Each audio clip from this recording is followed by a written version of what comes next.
तो हेलो दोस्तों, आप सभी का स्वागत है हमारे यूट्यूब चैनल पे। और किसी ने मुझे पूछा था कमेंट करके या इंस्टाग्राम पे कि अगर मॉरिशस में टूरिस्ट वीज़ा पे आते हैं, अगर ओवर स्टे हो जाए तो क्या होगा। तो इसके बारे में थोड़ा डिटेल में बात करते हैं। अगर आपके साथ या किसी के साथ ऐसा हो गया है तो इस पर क्या हो सकता है, क्या मॉरिशस में हमेशा के लिए बैन होंगे या फिर बैन होने के बाद भी कोई रास्ता होता है, और इसके बारे में डिटेल में बात करेंगे। तो आए थे, आज सैटरडे था, कहीं गए नहीं, घर पे ही थे। कंपनी में थोड़ा ओवर टाइम जैसा काम था, फिर चले आए। मैं बोला चलो घूम के आते हैं, थोड़ा ठंडी भी पड़ रही है, थोड़ा देर तक जाएंगे। और थोड़ा कुछ परेशान भी थे तो मैं सोचा बाहर जाएंगे, थोड़ा माइंड सही होगा। तो बात करते हैं, अगर आप मॉरिशस में टूरिस्ट वीज़ा पे आते हो जो कि 60 दिन के लिए होता है, और 60 दिन के बाद आप 61 दिन नहीं रुक सकते हैं। 60 दिन के बाद आपको कंट्री छोड़ना ही पड़ेगा। और अगर आप नहीं करते हैं, रुक जाते हैं, और फिर मान लो कि आप 2-4 दिन बाद जाते हैं तो एयरपोर्ट पे आपसे पूछेंगे कि क्या प्रॉब्लम हो गई, क्या हुआ, आपको ओवर स्टे होना पड़ा। तो अगर 2-4-5 दिन हुआ है तो भी वो लोग आपके ऊपर एक्शन ले सकते हैं, पर डिपेंड करता है मेडिकल कंडीशन हुई है या कुछ है, आपके पास क्या प्रूफ है। जल्दी छोड़ते नहीं हैं अगर ओवर स्टे हो गया है तो। अगर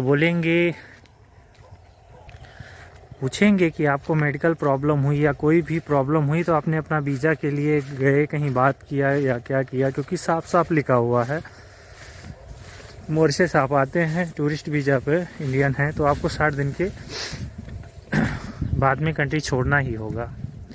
मान लो कि आप 3-4 महीना रुक गए, 6 महीना रुक गए या 1 साल रुक गए तो ये बहुत बड़ा एक तरह से क्राइम हो जाएगा। फिर आपको कोई बचा नहीं सकता है, आपको बैन लगना ही लगना है। ये 100% है, आपके ऊपर बैन लगाएंगे। अब देखना ये है कि आपको बैन कितने दिन के लिए मॉरिशस में किया जाता है। 1 साल के लिए बैन किया जाता है, 2 साल के लिए या 5 साल के लिए बैन किया जाता है। वो डिपेंड करता है ऑफिसर के ऊपर, और आप किन कारण की, किन वजहों से आप जो है ओवर स्टे हुए।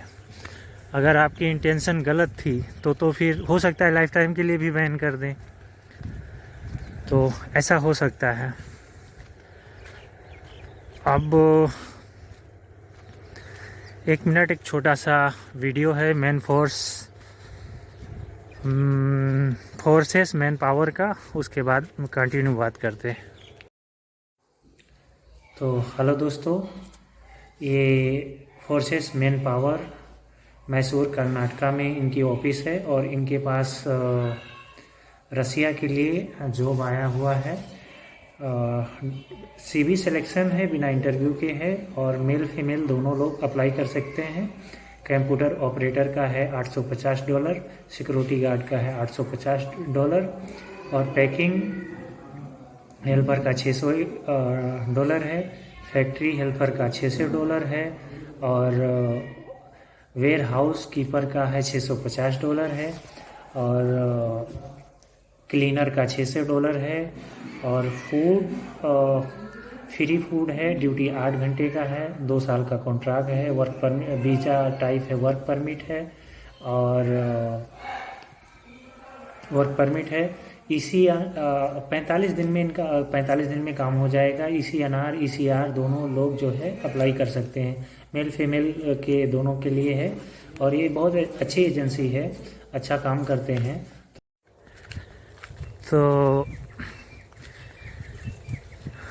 आप लाइफ टाइम के लिए बैन हो सकते हैं, और आपके पासपोर्ट पे जो है वो कोई स्टैंप नहीं डालेंगे या रेड क्रॉस नहीं डालेंगे या फिर ऐसा कुछ नहीं डालेंगे।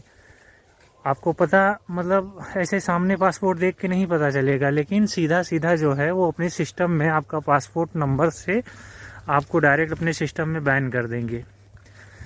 और फिर आप बैन हो जाओगे ना यहाँ टूरिस्ट वीज़ा पे आप आओगे जितने टाइम के लिए बैन होंगे, और ना वर्क परमिट बनेगा क्योंकि आपने एक क्राइम किया है।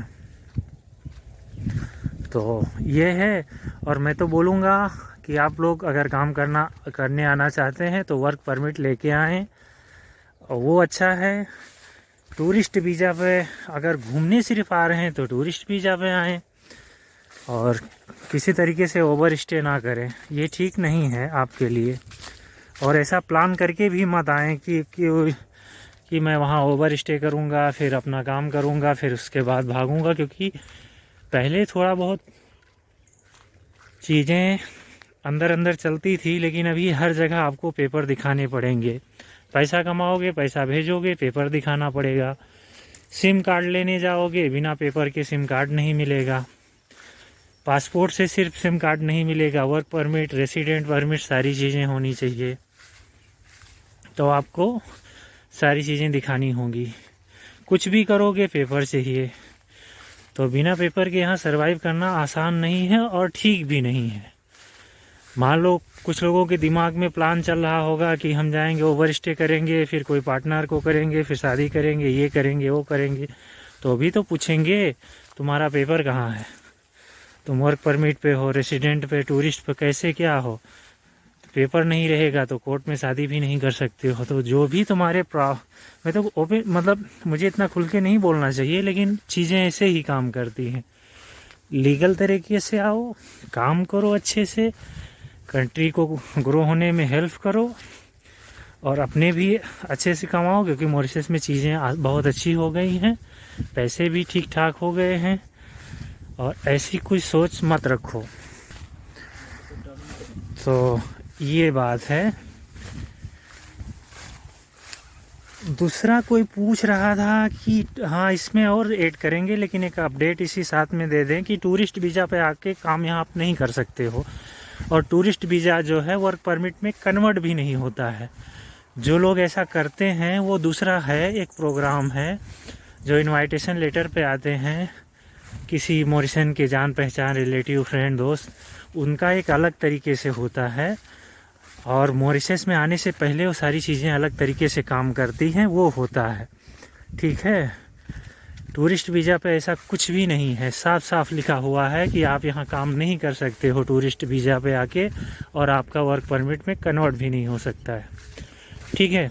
अब दूसरी बात पे आते हैं कि अगर ओवर स्टे हो गया, हम बैन हो गए, तो हम क्या कर सकते हैं। तो अगर आपका ओवर स्टे हो गया, बैन हो गए, और मॉरिशस में आना आपका बहुत ज़रूरी है, आपका बिजनेस है या कुछ और चीज़ें हैं, तो आपको किसी अच्छे वकील के पास जाके मॉरिशस के जहाँ पे आप रहते थे वहाँ के नियर बाय कोर्ट में, या फिर जो इंडिया में मॉरिशस की एम्बेसी है वहाँ पे जाएं, सारे डॉक्यूमेंट्स पेपर लेके, और आप बात करें कि आपसे ये मिस्टेक हुई है और आपसे गलती हुई है, अपनी गलती स्वीकार करें, और स्मार्ट बनने की कोशिश ना करें, घुमाएं नहीं। ठीक है, कि ये हो गया था, वो हो गया था, जो भी है सही सही बातें करें, फिर वो आपको बताएंगे कि कैसे क्या किया जाए। अपनी सारी बातें रखें, हो सकता है कुछ प्लांटी आपके ऊपर लगाएं, जुर्माना डालें, फिर आपका बैन हटाएं या कुछ है, लेकिन ये चीज़ें हो सकती हैं अच्छे से अच्छे वकील को करके, या फिर वो आपको सलाह देंगे कि आपको ऐसा करना चाहिए। और अगर उनकी नज़र में आप जो है, उनको लगता है कि नहीं आपका बैन नहीं हटना चाहिए, आपने गलत किया है और आपकी इंटेंशन सही नहीं थी स्टे होने की, तो फिर नहीं हो सकता है। और अगर उनको लगता है कि नहीं आपने एक छोटी सी, मतलब आपने एक मिस्टेक किया है और फिर ये चीज़ें हुई हैं, तो हो सकता है कि आपका बैन हटा दें। तो चीज़ें ऐसे काम करती हैं। तो आज के वीडियो में बस इतना ही, और हम बातें करते करते काफ़ी दूर आ गए हैं, हमें पता भी नहीं हम किधर जा रहे हैं। और मिलते हैं किसी दूसरे वीडियो में, किसी नए वीडियो में। तब तक आप हमारे वीडियो को अपने दोस्तों के साथ शेयर करें, मेरे यूट्यूब चैनल को सब्सक्राइब करें, कमेंट करें, और कुछ भी सवाल जवाब है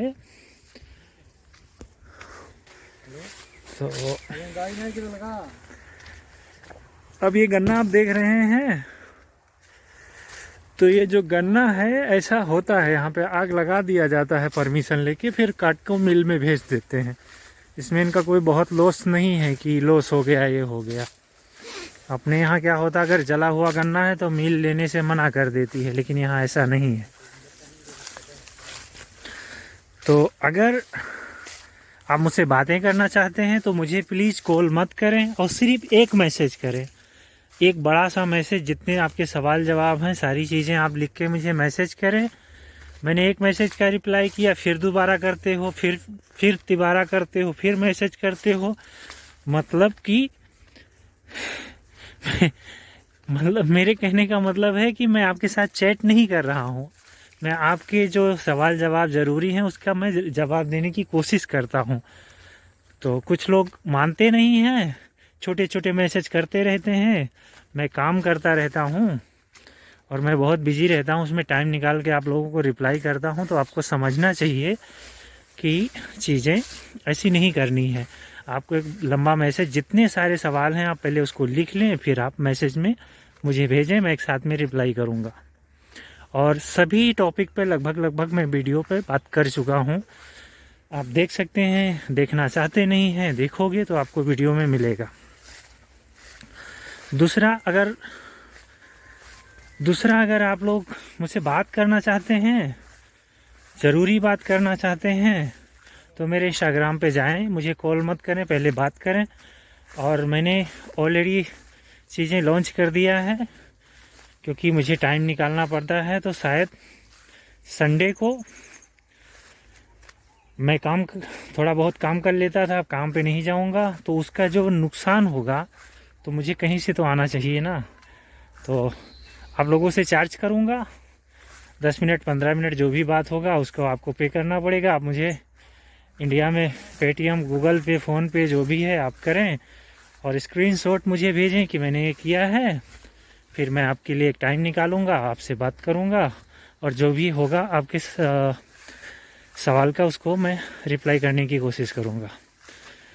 मेरी इंस्टाग्राम आईडी है विजयम59 और जाइए फटाफट आप लोग फॉलो कीजिए और देखते रहिए हमारे यूट्यूब चैनल को। तब तक के लिए बहुत बहुत धन्यवाद आप सभी का।